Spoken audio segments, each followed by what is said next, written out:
सखी के प्रेम भरे मधुर वचन सुन करके भी नेत्र लालजू की तरफ नहीं किए। तो लालजू कैसे सामने खड़े हैं, गले में पीतांबर डाले हुए, नेत्र नीचे झुकाए हुए, कर कमल जोड़े हुए, ये हमारी महारानी जो है। कैसे कोई बाहरी जानेगा। जब लालजू भ्रकुट संचालन करते हैं तो काल भी थर्रा जाता है। भ्रकुट विलास सर्प टिलय हुई, जिनके भय से सूर्य तपता है, जिनके भय से मृत्यु अपना काम करती है, जिनके भय से वायु प्रवाहित होती, वो है ये लालजू महाराज।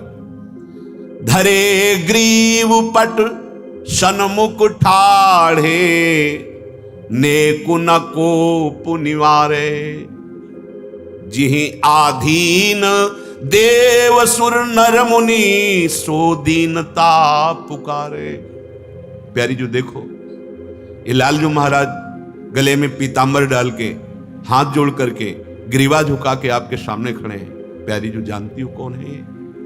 बड़े बड़े देवता ऋषि मुनि जिनकी कृपा कटाक्ष पाने के लिए तप और आराधना करते रहते हैं, वो लालजू आपको मनाने के लिए हाथ जोड़े खड़े हैं। जैसे हित सजनी जो कहती है, तू तो सखी सयानी, तै मेरी एको न मानी, हाँ तो सो कहत हारी, जुवती जुगति सो। ये मोहन लाल छवि लो, अपने रंग रंगीलो, मोहत विहंग पशु मधुर मुरली रो। जीतो गनत तन जीवन जो बन तो, जैसे हित हरिवंश हरि भजही भामिनी जो। ये मोहनलाल अनंत ब्रह्मांडों को अपने अधीन करने वाले, और वो आपकी कृपा की बाट जो रहे हैं। तू तो बहुत शयानी सखी है, मेरी प्यारी सखी है, तू मेरी बात क्यों नहीं मान रही? देखो कितना अपनापन प्रियाजू से है। प्रिय सखी है हमारी, तू तो सखी सयानी, तय मेरी एको न मानी, हाँ तो सो कहत हारी जुवती। कितना उपाय कर लिया आपको मनाने का, आप मान ही नहीं रही। आप जानिए, जिहि आधीन देव सुर नर मुनि, सो दीनता पुकारे, क्वासी क्वासी वृषभानु नंदिनी, बिलपत विपिन अधीर, चलहि किं मानिनी कुंज कुटी। प्यारी जो देखो ना आप, इनकी दशा तो देखो। हा राधा राधिका पुकारत, निरखि मदन गज ढार। लालजू महाराज कैसे दैन्य होकर हा राधा ऐसा पुकार रहे हैं। प्यारी एक बार तो देखो, छिन गावे छिन बेणु बजावे, कमल भृंग की नाई, छिन पाइन तन हाथ पसारे, छुए न पावे छाई।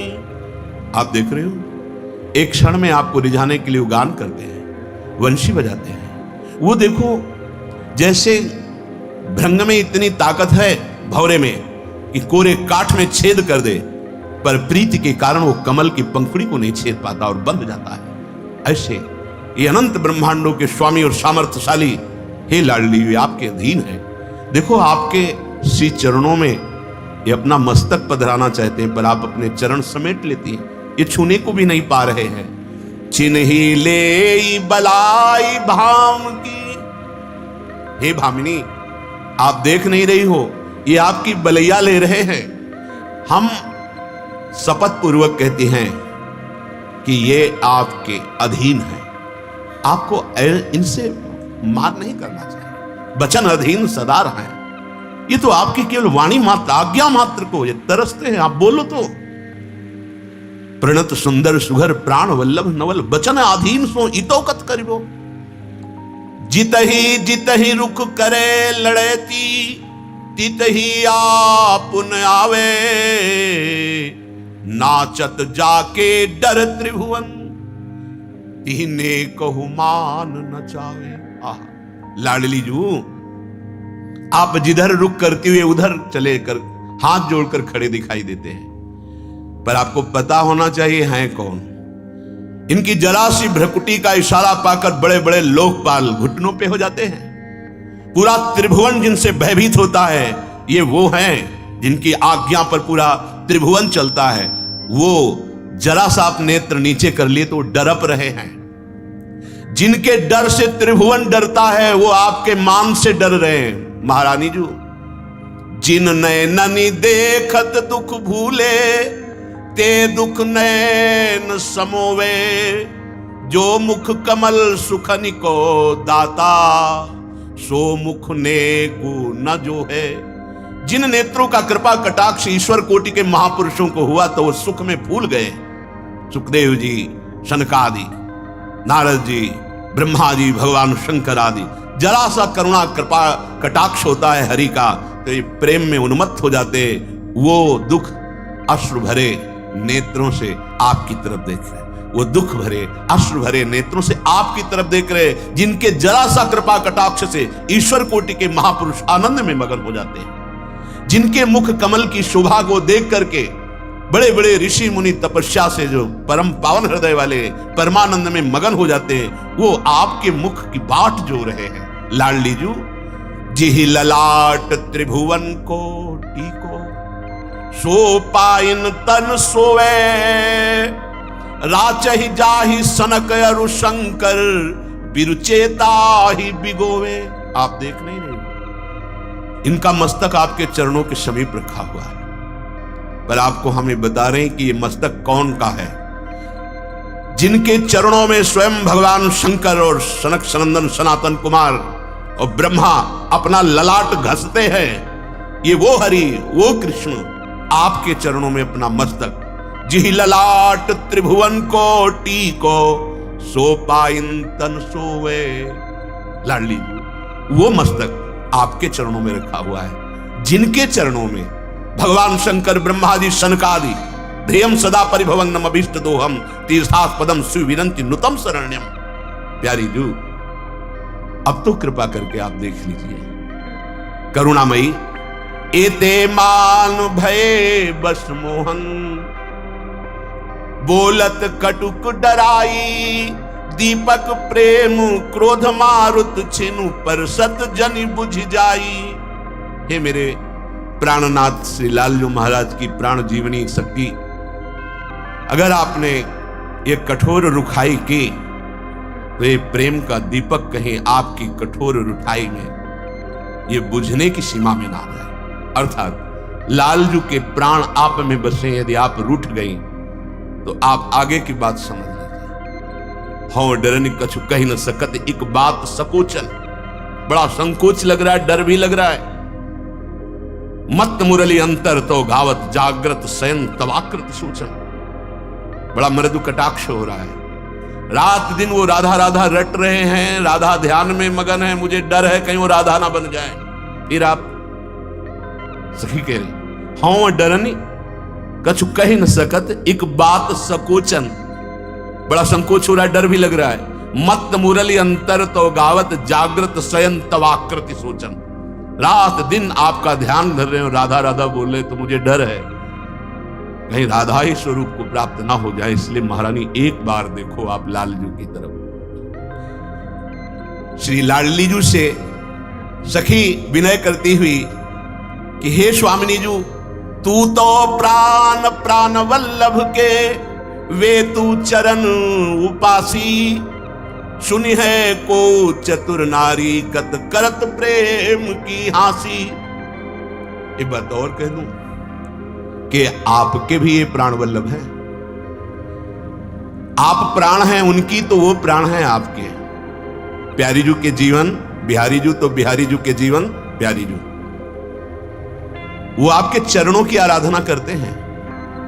प्यारी जू, अगर ये बात कोई प्रेमी युवती सुनेगी कि लालजू ऐसी दशा को प्राप्त है और आप मान कर रहे हो, तो क्या प्रेम का उपहास नहीं होगा?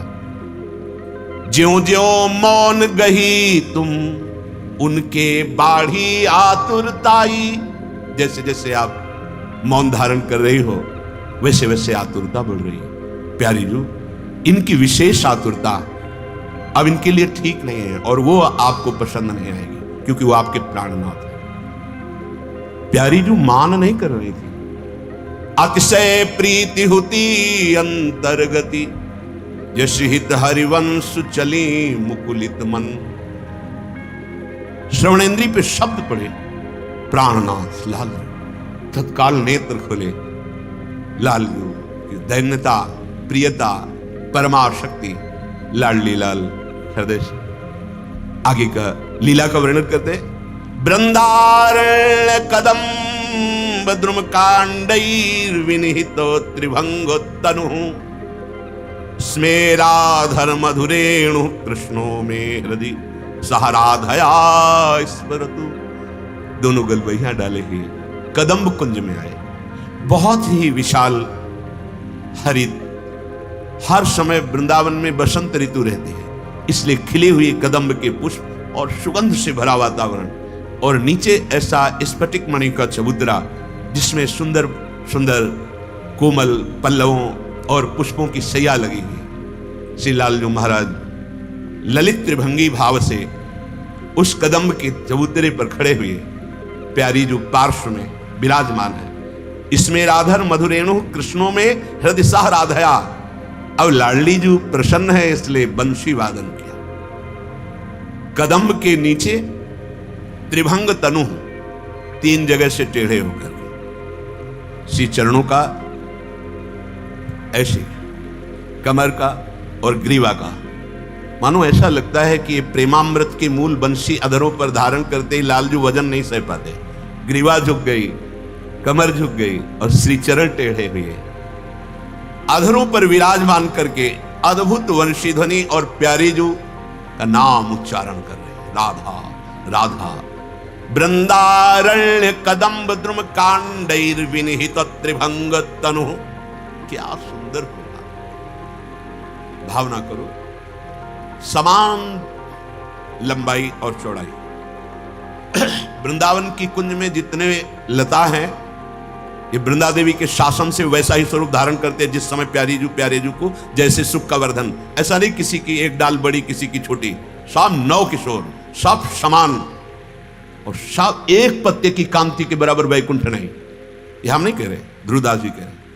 वृंदावन द्युति पत्र की उपमा को कछुना कोटि कोटि वैकुंठ होते सम कहे। ये अद्भुत प्रेम का साक्षात स्वरूप लताएं हैं।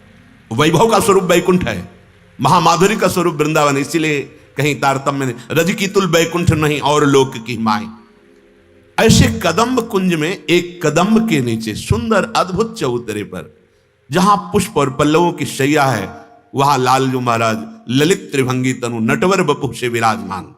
पार्श्व में प्रिया जो मुस्कुराती हुई लालजू की तरफ देख रही। लालजू अपने अधरों पे वंशी धारण किए हुए अद्भुत नाद कर रहे हैं। सुनिए सुनिए हो धरि ध्यान, सुधा रस मुरली बाजे।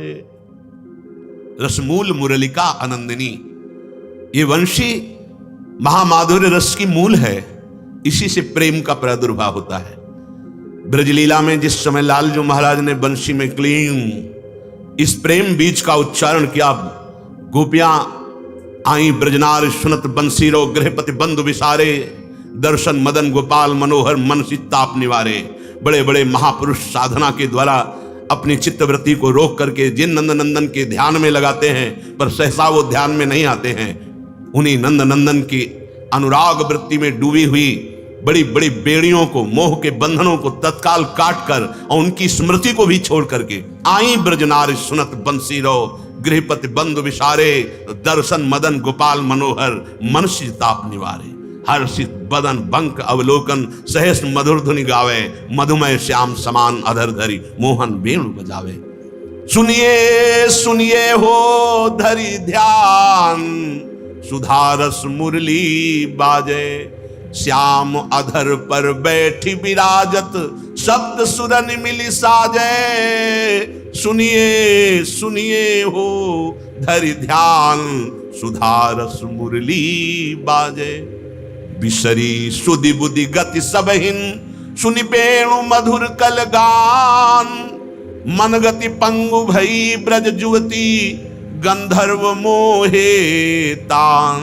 खग मृग थके फलन तृण तजिके, बछरा पियत न क्षीर। सिद्धि समाधि थके चतुरानन, लोचन मोचत नीर। महादेव की तारी छूटी, अति होए रहे अचेत, ध्यान टर्यो धुनि सो मन लाग्यो, सुर मुनि भये अचेत। सुनिए सुनिए हो धरि ध्यान, सुधा रस मुरली बाजे। कदम वृक्ष के चबूतरे में खड़े हुए विराजमान श्री लालजू महाराज जब बंसी बजाई तो सुनो सुनो, ये बंसी प्रेमामृत रस की वर्षा करने वाली है। श्याम सुंदर के अधरों में विराजमान होकर के जे भी श्याम सुंदर चरण चापे बंसी जी के, ये अधरों की गादी में शयन कराकर कर कमल से मानो चरण चाप रहे, तो जो वंशी जी ने सप्त स्वरों में प्रेम रस का वर्षण किया, कोई भी ऐसा नहीं बचा जिसके होश न उड़ गए हो। तिहु भुवन भरि नाद प्रकाश्यो, गगन धरनि पाताल।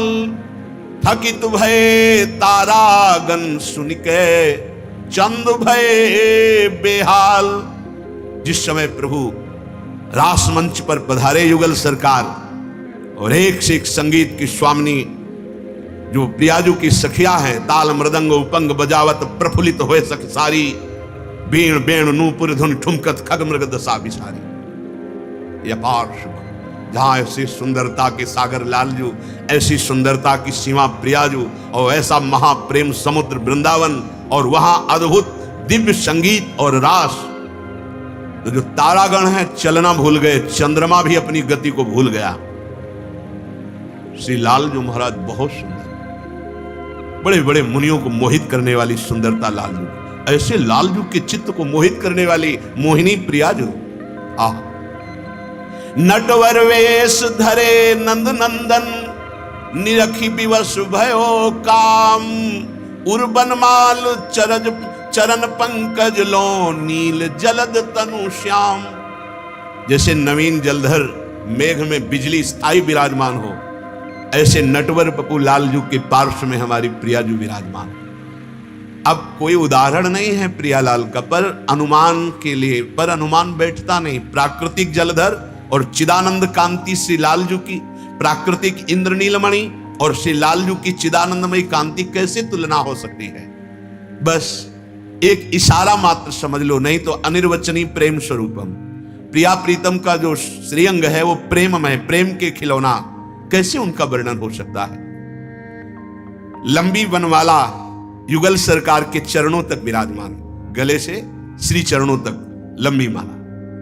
नटवर वेश में लालजू और पार्श्व में गौरांगी प्रियाजू।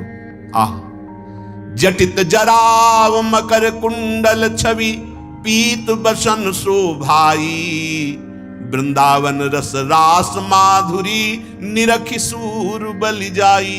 रासमंडल के मध्य में युगल सरकार विराजमान है, श्री लालजू के कानों में मकराकृत कुंडल है, ऐसे ही श्री लालजू के जटित स्वर्ण कुंडल शोभा दे रहे हैं। इधर पीतांबर फहरा रहा है, इधर नीलांबर फहरा रहा है।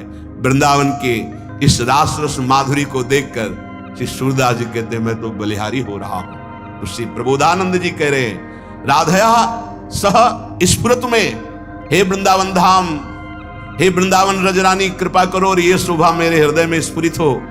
जब रासमंडल के मध्य में विराजमान नटवर बपू श्री लालजू और पार्श्व में किशोरी जू, इनका नीलांबर फहरा रहा है, उनका पीतांबर फहरा रहा है, ये शोभा मेरे हृदय में स्फुरित हो जाए। और ये शोभा स्फुरित हो ही जाएगी यदि आप वृंदावन का आश्रय लिए हैं और भक्ति वृंदावन रस सिद्धांत से युक्त हो जाए, किसी सखी की कृपा हो जाए, तो ये रस स्वाभाविक सहज में मिल जाए। श्री देवर्षि नारद जी वर्णन किए, कस्तरति कस्तरति मायाम, कौन तर जाएगा इस माया से, कौन तर जाएगा?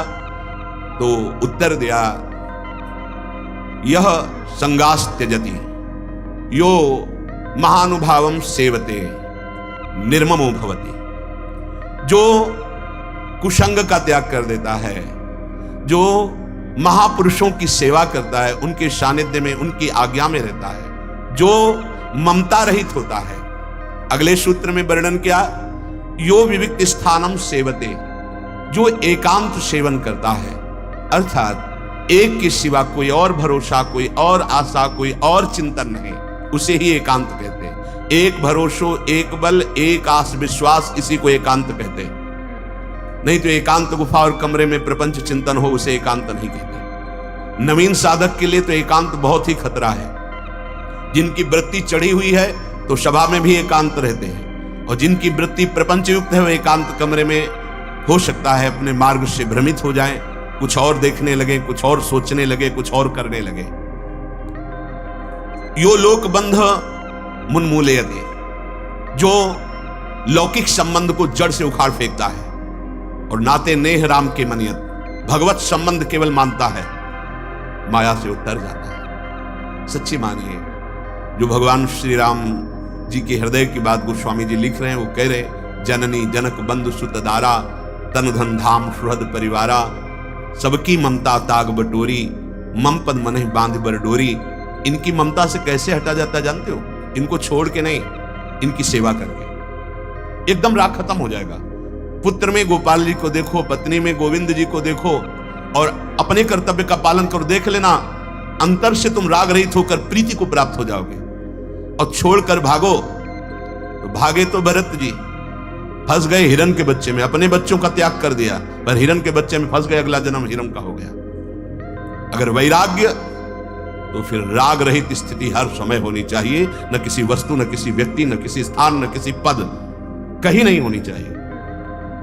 राग का त्याग होता है अपने कर्तव्य का पालन करने। जैसे शरीर को ठीक संयम में लगा दो और पवित्र आचरण कराओ तो शरीर से राग हट जाएगा, और गलत आचरण कराओ तो शरीर आसक्ति बढ़ जाएगी।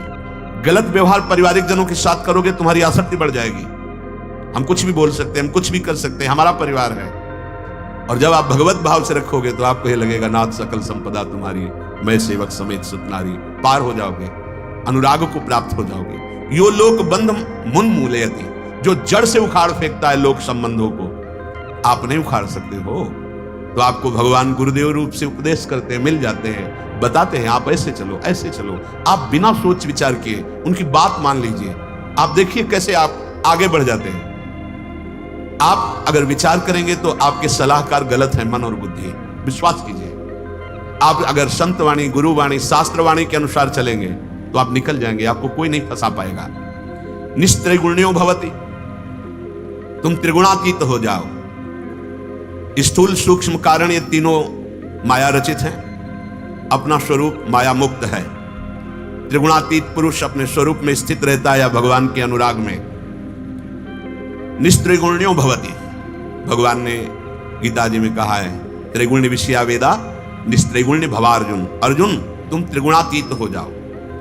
योगक्षेमं त्यजति, उपासक को अप्राप्ति की प्राप्ति की चिंता नहीं करनी चाहिए और प्राप्त की रक्षा की चिंता नहीं करनी चाहिए। इसका ठेका भगवान लिए है, विश्वास कर लो ना भगवान पर। वो कह रहे हैं, अनन्यस चिंतयन्तो माम ये जनाः पर्युपासते तेषां नित्याभियुक्तानां योगक्षेमं वहाम्यहम्। कराम्यहम् नहीं कहा, वहाम्यहम्, मैं स्वयं वहन करता हूं। अब हमें योगक्षेम की चिंता नहीं करनी, जो उनको प्राप्त कराना है प्राप्त करा देंगे, जो प्राप्त है उसकी वो रक्षा करेंगे। देवर्षि नारद जी कहते हैं, भोजनाच्छादने चिंतां वृथा कुर्वन्ति वैष्णवाः योऽसौ विश्वम्भरो देवः सा किं दासानुपेक्षते। यदि तुम वैष्णव होकर शरणागत होकर अपनी चिंता करते हो तो कलंक है शरणागत में। अरे वो विश्वम्भरो देवः, संपूर्ण विश्व का भरण पोषण करते हैं, तुम्हें चिंता किस बात की? तुम ऐसे मालिक के सेवक हो, अब तुम्हें किसी के आगे हाथ पसारना पड़े तो लगता है तुमने अभी झूठी बात कही है कि मैं प्रभु का शरणागत हूं। सच्ची बात नहीं स्वीकार की है। खोए रतन फिरत जे घर घर, कौन काज ऐसे जिए। धिक्कार है शरणागत होकर अगर दूसरों के आगे हाथ पसारे। भगवान का दास कहलाकर, महालक्ष्मी पति का सेवक कहलाकर और ऐसे करना पड़े, इसका मतलब तुमने शरणागति ही नहीं ली, तुम्हारे अंदर शरणागत भाव ही ना आया। योशो विश्वम्भरो देवा सा किं दासानुपेक्षता, जो विश्व का भरण पोषण करते हो अपने दासों की उपेक्षा कर देंगे। तुम्हें भीख मांगनी पड़ेगी, अर्थ की तुम्हें मांगना पड़ेगा। सच्ची मानिए, आकाश वृत्ति सर्वोपम वृत्ति, जो भेजोगे देखूंगा क्या भेजते हो, वैसे ही चलूंगा। बस कोई चिंता नहीं, ना मांगने की चिंता है, न मोक्ष की चिंता है, न कल्याण की चिंता। कितनी बेपरवाही, बस अपने कर्तव्य का पालन हम कर रहे हैं। कर्तव्य के पालन में फल की भी इच्छा का त्याग करना होता है। यह कर्म फलम त्यजति, यह स्थिति है भक्ति की। हमारी जो भी चेष्टाएं हो रही हैं, मैं नहीं करता हूं, मेरे प्रभु करा रहे हैं, तो इनका फल क्या होगा? वो मुस्कुरा दे बस। मेरी प्रिया जो मुस्कुरा दे, मेरे लाल जो मुस्कुरा दे, बस यही हमारा और कोई कर्मफल नहीं। और वो मुस्कुरा दिए तो बकाया क्या रह गया? सच्ची मानिए, प्रभु से कभी कुछ नहीं मांगना चाहिए। अगर मांगे तो बस एक ही बात मांगे कि आपके भजन में रुचि हो जाए, सब कुछ मिल जाएगा, सब कुछ। हम मांगेंगे भी तो हमारी हिम्मत नहीं वो मांग सके जो इनसे मांगना चाहिए, हिम्मत नहीं। जैसे एक गरीब आदमी को चक्रवर्ती सम्राट बुलावे और प्रसन्न होकर बोले मांगो, क्या मांगोगे? तो उसकी अपनी स्थिति से मांग आएगी कि 2 भैंस है, 4 परिवार, 1 साल भैंस का चारा दे दो और 1 साल का भोजन दे दो। बड़ी हिम्मत करके मांगेगा कि मैंने बहुत मांग लिया। अगर ये छोड़ दे कि महाराज हम गरीब आदमी क्या मांगना जाने, आप जो चाहो दे दो, तो हो सकता है वो एक नगर का नगर आपको दे दे, हो सकता है आजीवन के लिए वो सारा वैभव दे दे। ऐसे ही चतुर खिलाड़ी भगत वो है जो भगवान के ऊपर छोड़ देता है। क्या चाहिए तुम्हें? प्रहलाद जी से कहा हमारी आज्ञा है, वरदान मांगो। बोले अवश्य प्रभु, मुझे ये वरदान दीजिए कि मुझे कुछ मांगने की इच्छा ही न रह जाए। आज्ञा पालन भी हो गया और अपने हृदय की भी बात कह दी। सुतीक्ष्ण जी से कहा वरदान मांगो। बोले प्रभु हमें आता ही नहीं मांगना, अब आपको जो अच्छा लगे दे दो ना।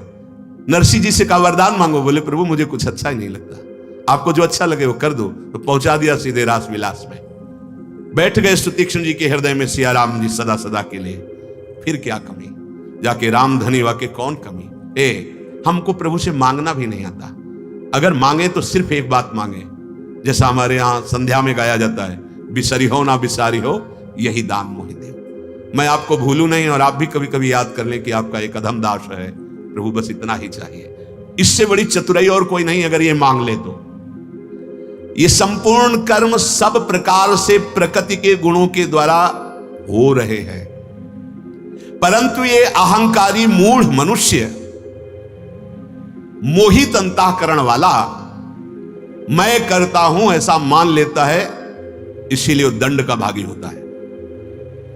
अब चतुराई मत दिखाना। पाप कर्म हुए तो बोले मैंने नहीं भगवान ने कराया है, ये तुम्हारी चतुराई नहीं चलेगी। एक विद्वान यही बात को जानने वाले कि प्रकृति के द्वारा होता है, तो प्रकृति में सब देवता भी हैं, तो हाथों में देवराज इंद्र का वास है, अलग अलग देवताओं का वास। तो उनका एक उपवन था, बावड़ी थी, बहुत सुंदर फूलों का उपवन। उसमें एक गाय स्वाभाविक प्रवेश कर गई और वो चर रही थी, तो उन्होंने एक पत्थर उठाया, मारा तो मस्तक पे लगा, गाय मर गई। अब गौ हत्या प्रकट हुई। उसने कहा कि आप बड़े तपस्वी हैं, विद्वान हैं, इसलिए आदर करती हूं आपका, पर मैं अब आपको नष्ट करूंगी, मैं गौ हत्या हूं। तो मेरे को क्यों लगेगी? हाथों में देवराज इंद्र का वास है और उन हाथों से पत्थर उठा और तुम्हारे ऊपर लग गया, तो देवराज इंद्र के पास जा। ठीक, ये तो शास्त्रीय सिद्धांत। देवराज इंद्र के पास गए, मैं गौ हत्या हूं, तुम्हें दंड दूंगी। तो उनका मैंने कब अपराध किया? तो बोले वो तपस्वी ने, उसके हाथ से ऐसा, वो हाथ में तुम्हारा वास है इसलिए। बोले कुछ क्षण रुको, अभी मैं स्वीकार कर लूंगा, पहले मैं प्रश्न कर लूं उनसे। अब वो एक वयोवृद्ध के रूप में गए और कहा प्रणाम तपस्वी जी,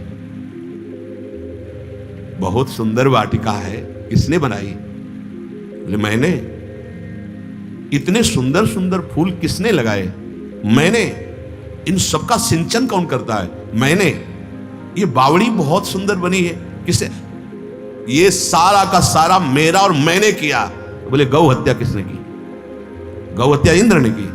बकवास, चढ़, गौ हत्या से कहा इसके ऊपर चढ़, ये सच्चा ज्ञानी नहीं है। हाँ, शुभ कर्म हुए तो मैंने किए, अशुभ किए तो भगवान की सत्ता के बिना पत्ता नहीं हिलता। अब वो भगवान पर आरोप कर, अहंकार विमूढ़ आत्मा करता हमिति मन्यते।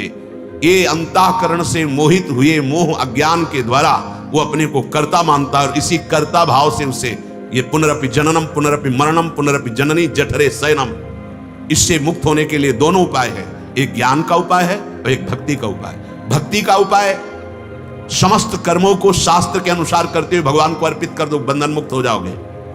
ज्ञान का उपाय गुणानुगुण वर्तन्ते मनुष्या पार्थ सर्वसा। वो ज्ञानी देखता है कि मैं जो तत्व है वो अकर्ता है और प्रकृति के द्वारा रचे हुए शरीरों से 3 गुणों के प्रभाव से कभी सात्विक, कभी राजसिक, कभी तामसिक ये क्रियाएं होती रहती है। मैं अकर्ता हूं, वो सदैव दृष्टा भाव से, अकर्ता भाव से स्थित रहता है, इसलिए जीवन मुक्त हो जाता है।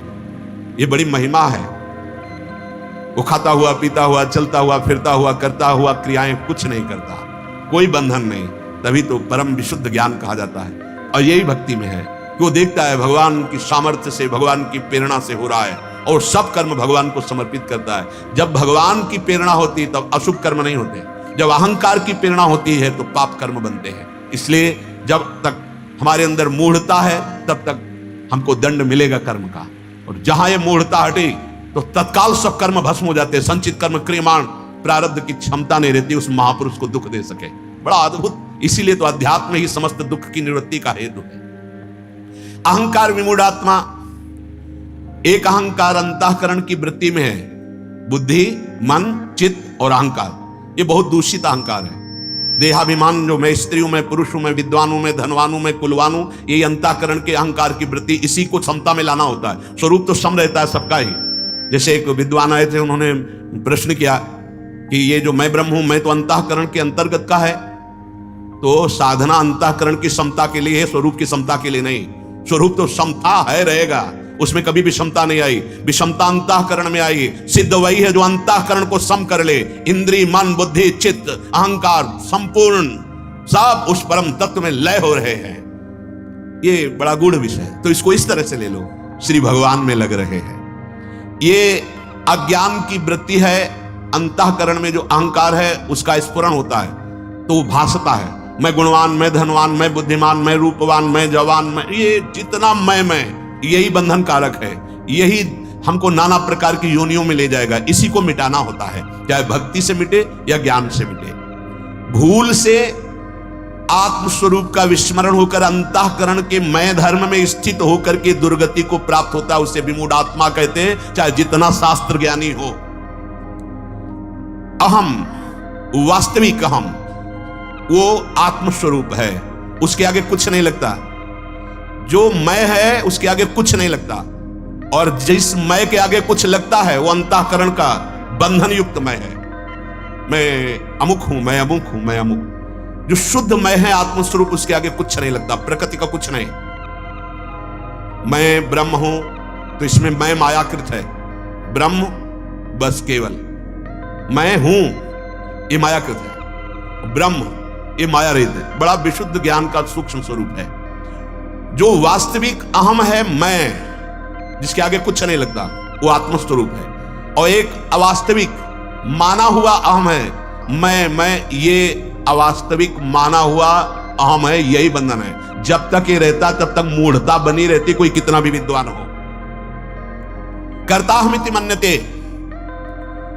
यद्यपि सब कर्म प्रकृति से ही हो रहे हैं। ये प्रकृति की रचना, स्थूल सूक्ष्म कारण और क्रियाएं प्रकृति में ही हो रही हैं। परमात्मा स्वरूप चैतन्य घन आत्मस्वरूप का कोई संबंध न था, न है, न रहेगा। पर अंतःकरण धर्म में मैं से संबंध रखने के कारण बार बार उस अजन्मा को भी जन्म लेना पड़ रहा है। जिसका स्वरूप है नैनम छिन्दन्ति शस्त्राणि नैनम दहति पावका न चैनम क्लेद्यन्ति आपो न शोष्यति मारुता, वो छोटी छोटी बात में दुखी सुखी हो रहा है। विमूढ़ात्मा, अज्ञानी, मोह जाल में फंसा हुआ। कर्ताहमिति मन्यते, मैंने ऐसा किया, मैं ऐसा करूंगा, मैं ऐसा कर सकता हूं। ये अज्ञानी अपने को कर्ता मानकर दुर्गति को प्राप्त हो रहा है। श्री भगवान के वचन कारण क्यों अहंकार को अपना स्वरूप मान बैठा, देहाभिमान। अहंकार के कारण शरीर, इंद्रिया, मन आदि में वही मैं उतर गया। मैं देखना चाहता हूं, मैं बोलना चाहता हूं, मैं सूंघना चाहता हूं, मैं भोगना चाहता हूं, मैं इंद्रियों में उतर गया, मन में उतर गया, बुद्धि में उतर गया, वही मैं। यही बंधन है, इसे वापस करना है। चाहे भक्ति से कर लो, चाहे ज्ञान से कर लो। बड़ी ये टेढ़ी खीर है, गुरु कृपा से ही सुलझती है। शरीर आदि में इतनी ममता हो गई, इतनी अहमता हो गई कि वो अपने को कर्ता मान बैठा, इसीलिए विपरीत दशा को प्राप्त हो गया। विपरीत दशा, आनंद समुद्र होते हुए भी आनंद की बूंदों के लिए वो विषयाभिलाषी भागता घूम रहा है संसार में। विपरीत मान्यता को प्राप्त हो गया। इसके मिटने का तब समय आता है जब साधु समागम मिलता है। जिससे संत समागम मिले तो समझ लो हमारे अब अहंकार के मिटने का समय आ गया है। पर ध्यान रखना, अहंकार पर जब चोट होती तो कोई बिरला बहादुर ही टिक पाता, नहीं तो भाग के खड़ा हो जाएगा। अहंकार की चोट जब गुरुदेव मारते हैं, उसको तोड़ते हैं, तो कोई बिरला ही टिक पाता है। अहंकार बहुत सुरक्षित है, बहुत सुरक्षित। उस पर चोट नहीं होनी चाहिए, लेकिन अहंकार पर चोट अगर आई तब कोई बिरला देख पाता है कि मेरे सदगुरुदेव भगवान है। सच्ची मानिए, तुम्हारे उसी कड़ी पर प्रहार किया जा रहा है जो तुम्हें बार बार जन्म मरण के चक्र में डाल रहा है, पर बर्दाश्त नहीं होता। तिरछी चितवन से देखे कि अगर तप हो तो भस्म कर दे कि ऐसा क्यों बोला, ऐसा क्यों डांटा हमको, क्यों मैं कुछ हूं। चलो भाई, हमारी बात तुम्हें बुरी लग रही तो काल का तमाचा सहने के लिए तैयार हो जाओ, वहां तुम्हारी आंखें कुछ काम में ही नहीं आएंगी। सच्ची मानो, अभी गुरु की आंखों से देख लो तो बच जाओगे काल से। अज्ञान तिमिरांधस्य ज्ञानांजन शलाकया, ये विवेक शक्ति गुरुदेव से प्राप्त होती, जो विचार शक्ति। गुरुदेव की कृपा से जो तुमने गलत मान्यताएं कर रखी उनको हटाते हैं। मैं स्त्री, मैं पुरुष, मैं धनवान, मैं कुलवान, मैं विद्वान, मैं अमुक अमुक अमुक, वो गुरुदेव काटते हैं। नहीं, जिस तरह से समझ में आता है भगवत प्रेरणा से कि इसका अभिमान इस तरह से चूर होगा, वो उस युक्ति का प्रयोग, उनको लगता है मेरे पीछे क्यों पड़ गए। सच्ची मानिए, आपको बहुत प्यार करते हैं इसलिए पीछे पड़ गए। आपको लौकिक प्यार की पहचान है, अलौकिक प्यार की पहचान नहीं है। जैसे कृपा करके कोई कटु वचन मिलता है ना, तो अंदर घुस करके वो काम करना शुरू करता है, वो जलन पैदा करता है। वो थोड़े दिन की जलन है, जला जला के उस अहंकार को गलाना है भाई। वो अहंकार पिघल करके द्रवित होकर प्रिया प्रीतम के चरणों में आएगा तो आप भी नाच कर कहोगे, पायो जी पायो मैंने राम रतन धन, पायो वस्तु अमोलक दी मेरे सतगुरु।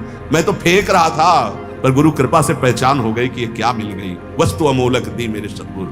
अब निस्दिन बढ़त सवाल। एक होता है करना और एक होता है होना। गुरु कृपा पात्र होने पे पहुंचता है, करने पे नहीं। वो जिस समय आप, तभी कहा तनुवांग मनोभिरमले सोहम तभी वास्तिता, क्योंकि यही प्रकृति का जो स्वरूप आप लादे बैठे हो, यही समर्पित करना है गुरु को। ये प्राय प्रेरित किया जाता है, दान करो, ये करो, वो करो, ये यही फंसने की सब बातें की जाती है। आप अपने आप का दान करो। मैं ये मन आदत सो मई बुद्धि निवेश है। अध्यात्म में कभी यहां चर्चा नहीं सुनी होगी आप, ऐसा दान करो, ऐसा दान। अध्यात्म सिर्फ आपकी पिटाई करेगा, आपकी। इसलिए टिकना मुश्किल होता है अध्यात्म में। आपके मन की, आपकी बुद्धि की, आपके अहंकार की, आपके चित्त की धुलाई केवल। जो जो अपना मान रखे हो उसको छोड़ दो, अभी जीवन मुक्त हो जाओगे। उसी पर प्रहार किया जाता है। जब हम अपना मानकर कुछ दान करते हैं तो सिस्टम कई गुना बढ़ के दे देता है। जब इतने में होश खराब है तो कई गुना बढ़ के आ जाए तो एकदम बेहोश हो जाएंगे। नहीं, अगर कहीं उपाय बताया जाता है उस राग से मुक्त होने के लिए, तो तोदियम वस्तु गोविंदम तुभ्यमेव समर्पयामि, मेरा कोई अधिकार नहीं, आपकी वस्तु है, आपको पहुंच गई। बस ईमानदारी का ये बात हुआ कि जो मैं माने हुए था वो बेईमानी थी, आपकी वस्तु आपको पहुंच गई। नाथ मेरा इसमें कुछ नहीं। अब वो सेवा बन गई, सेवा स्वामी को अधीन कर लेगी।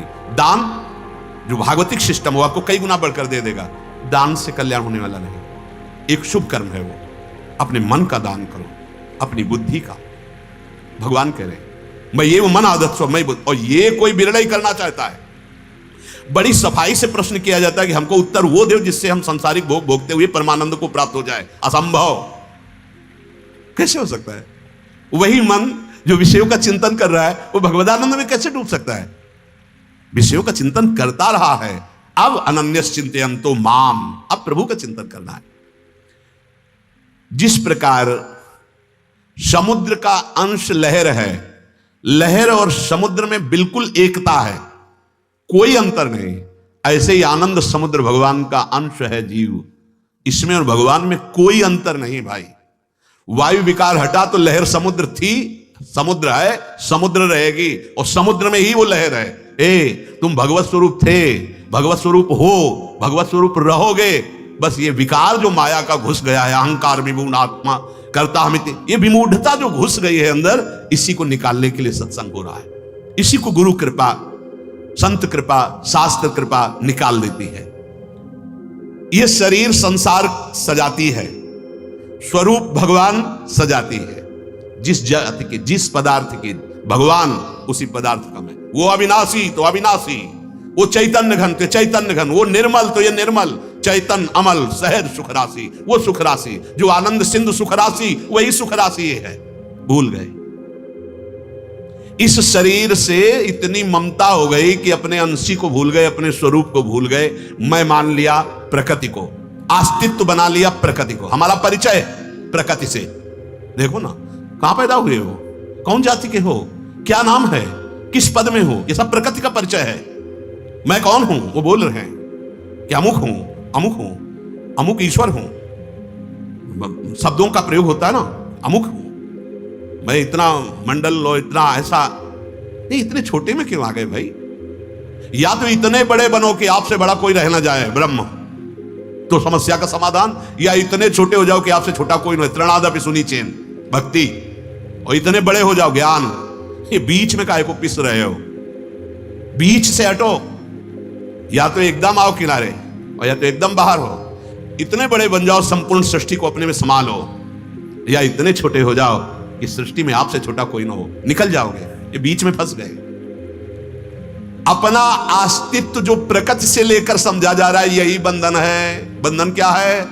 प्रकृति के अस्तित्व को अपने में मिला लिया, अपने अस्तित्व को प्रकृति में।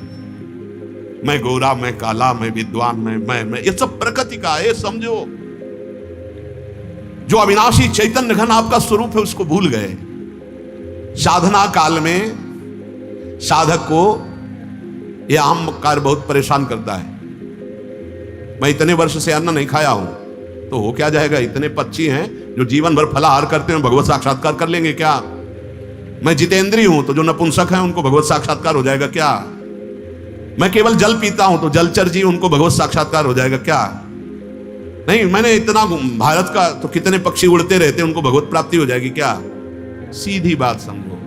अहंकार रहित होकर के या तो अपने स्वरूप में स्थित, या भगवान के चरणों का दासत्व, गर्व रहित भक्त दैन्य भाव को प्राप्त हुआ, माया मुक्त हो जाता है।